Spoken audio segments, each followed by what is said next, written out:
to Asian Tech Forum. So today in this very quick video, we are going to talk about ultrasonic sensors.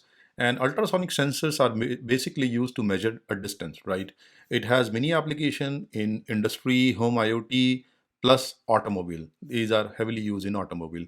So basically, let me quickly play this video so that we can understand the physical aspect of ultrasonic sensor. Then we will run a very basic program just to see the functioning, the how it works, right? How it measure distance.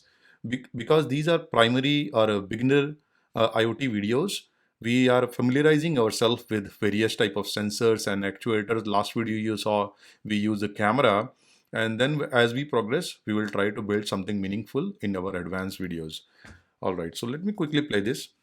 These are HCSR4 ultrasonic sensor. As you can see, technical specification works on 5 volt DC, and a resolution is 0.3 centimeter. Ranging distance is from 2 centimeter to 500 centimeter. All right, so this is how it looks like when you unbox it. Yeah, when you order, you probably get 4 or 5 in a set, right? And as you can see, one side of the sensor is trigger, which actually send the sound beams, and other side is a receptor. Backside there are various chips, and as you can see, it has 4 legs, right? So 4 different pinouts, and we will try to understand how to connect those pinouts. So basically, the first pin is your VCC, which goes to 5 volt DC. So on your Raspberry Pi GPIO, refer the pin out and you can connect the first pin to the 5 volt DC. And then the second pin out is trigger, right? So this is going to be your GPIO out. All right. Fourth pin is ground. So I skipped the third pin. Why did I skip the third pin? Is because the third pin is echo, and echo require 5 volt, but Raspberry Pi GPIO works at 3.3 volt pin out voltage, right? If it is a Arduino, then you can directly connect your echo to Arduino pin out, because that support 5 volt. But here we do not have 5 volt support. So what we need to do, we need to do a voltage step down. And because for that, what you will do, you will connect 2 resistors in sequence. As you can see, let me pause this video once, or maybe go back a little bit. Right, as you can see, yes, this is the correct picture. So from echo, you have to go to you have to connect 2 resistors, 1K resistors and a 2K resistors, and at the junction of 1K and 2K resistors, you need to connect your echo pin, and this is how you are stepping down the voltage. So this is the tricky part, and that's why I decided to make a video for so that you know how to use ultrasonic sensors with Raspberry Pi. All right, so this is about the physical sensor, and as you can see from previous video, we have the camera connected in Pi module as well. All right, so now let's go and run the program. So basically, let's quickly look at the program first, and I'm gonna open the program. This program is available. This is a sample program available freely on internet, right? So what we are doing here, let's try to understand. Okay.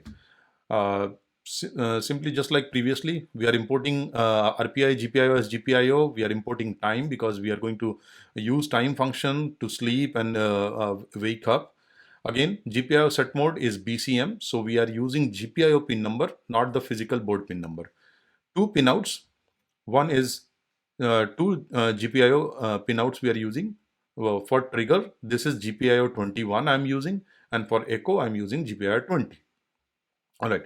As we connect, I'm going to set distance measurement is progress, and then you can see I have set up trigger to out, GPIO out. At the same time, echo is GPIO in. So basically, one is working as an out function and another is working on as in function, right?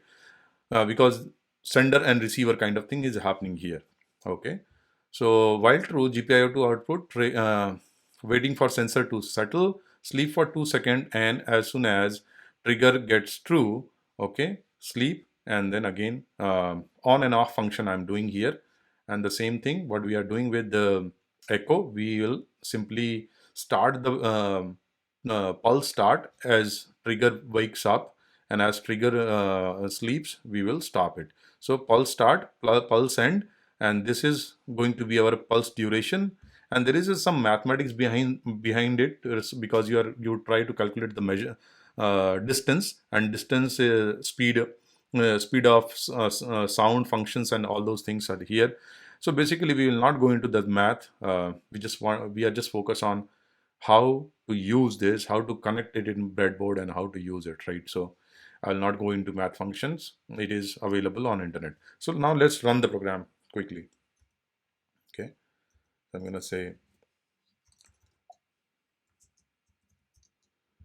okay, and it started our program.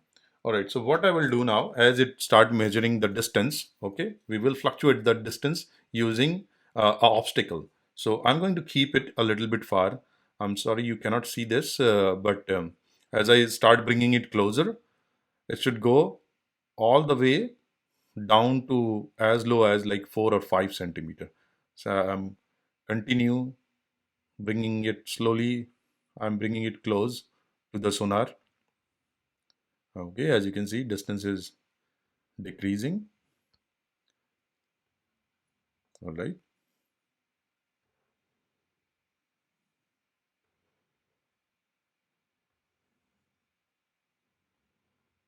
I'm very close now.